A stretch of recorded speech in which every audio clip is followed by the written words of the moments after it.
Hello my friends and welcome to our story time video, and today's story is When the Monkeys Came Back.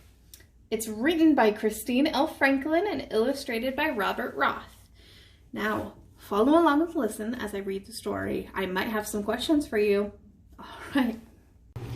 When the Monkeys Came Back, written by Christine L. Franklin and illustrated by Robert Roth.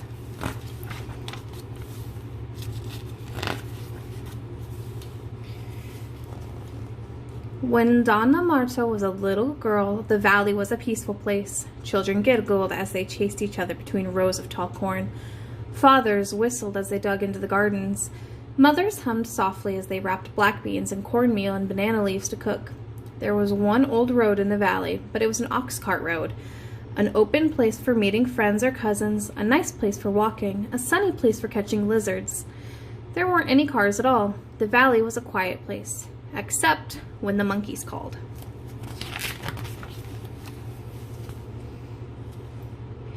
Every morning and every evening for as long as anyone could remember, the monkeys announced the changing of night to day, the changing of day into night.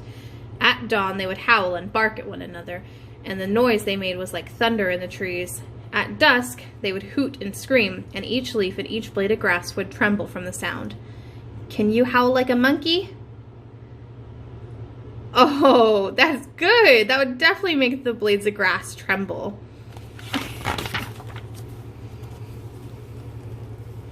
One day a car chugged and spluttered up the old road. After that, more cars came. Not many at first, for the road was an ox road, not a car road.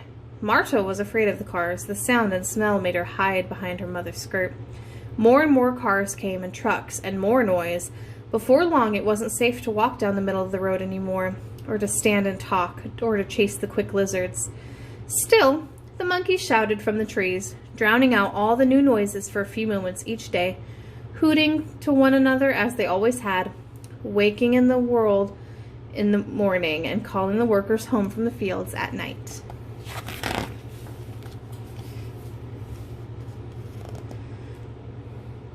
The rains came and went, and Marta's dress grew too short, and one day some men from the city came to Marta's house. They offered her father a lot of money, enough to buy 6 cows and a brown new dress for Marta, and asked to cut some trees on the side of the mountain. Marta's father agreed, and from that day on, the forest began to disappear. So what were those men doing? Yeah, they were cutting down the trees on the mountain. What do you think they were doing that for? Maybe. Let's find out. At first, it was just a few trees. The lumbermen cut down only the biggest trees, the ones with the hanging vines. The monkeys didn't seem to mind. They howled and barked and scolded just as before, but 5 years later, when there were only 24 trees left in the forest, the monkeys went away. Why did the monkeys leave?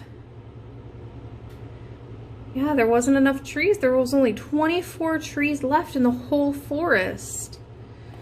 Yeah, they can't make their home there.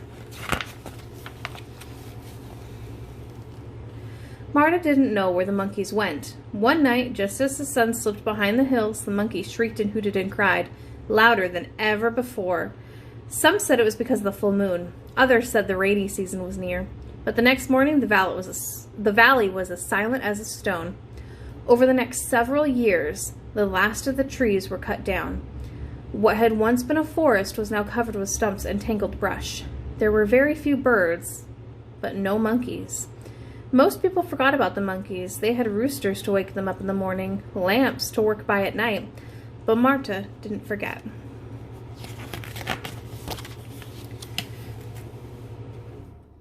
When she was 15 years old, Marta married Emilio. Emilio worked for Marta's father, and when her father died, he left his farm to Marta and Emilio.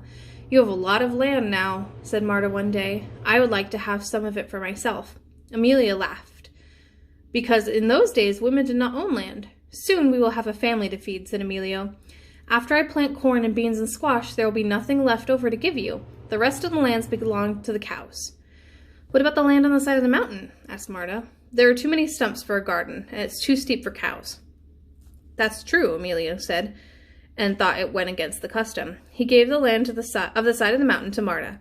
"What are you going to do with your land?" asked Emilio. "I'm going to bring back the forest," said Marta, and that is what she did. See, there she is planting trees.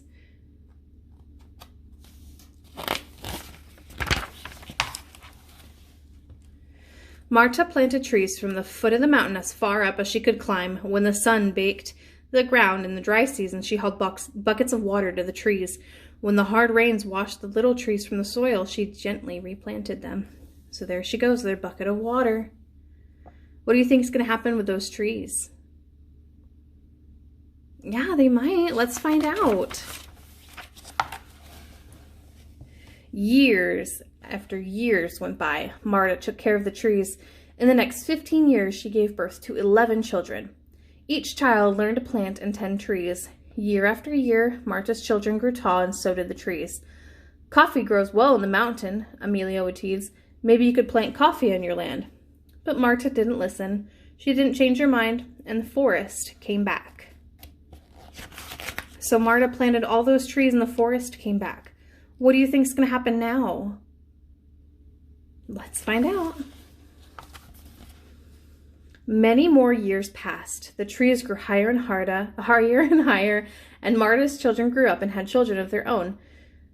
Emilio passed away and left the farm to Marta and her sons.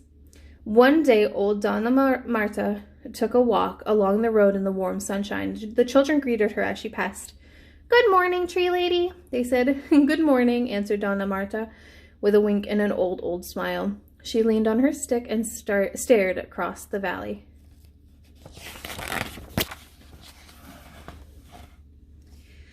Her trees touched the sky. Thick vines wrapped around their trunks. Birds of every color filled the branches. Now, wherever they dropped their seeds, new trees would grow. The valley was bright with squash and corn and beans, but the side of the mountain was a deep, dark green, forest green. Donna Marta's work was finished.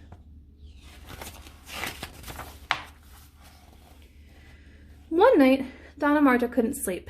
As she lay in her bed, she listened to the sounds of the insects, the twittering of the night birds. Out her little window, she watched the stars trail across the black sky. She watched the moon and shadows shift and change in her room.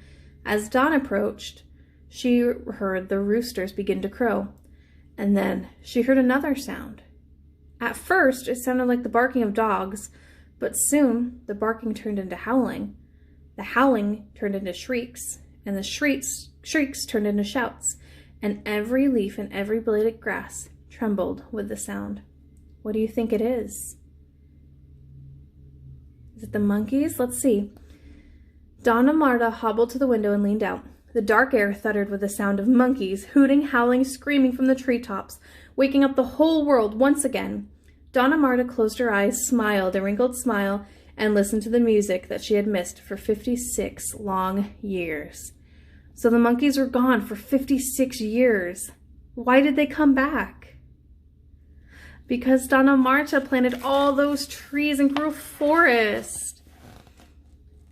Every morning now, old Donna Marta wakes up to the barking and scolding of the monkeys. Every evening she waits for them to gather in the trees to shriek and howl and say goodnight. For a few moments each morning and evening, the sound of the monkeys drowns out all other sounds in the valley. For a few moments each day, it's as if nothing had ever changed. The end.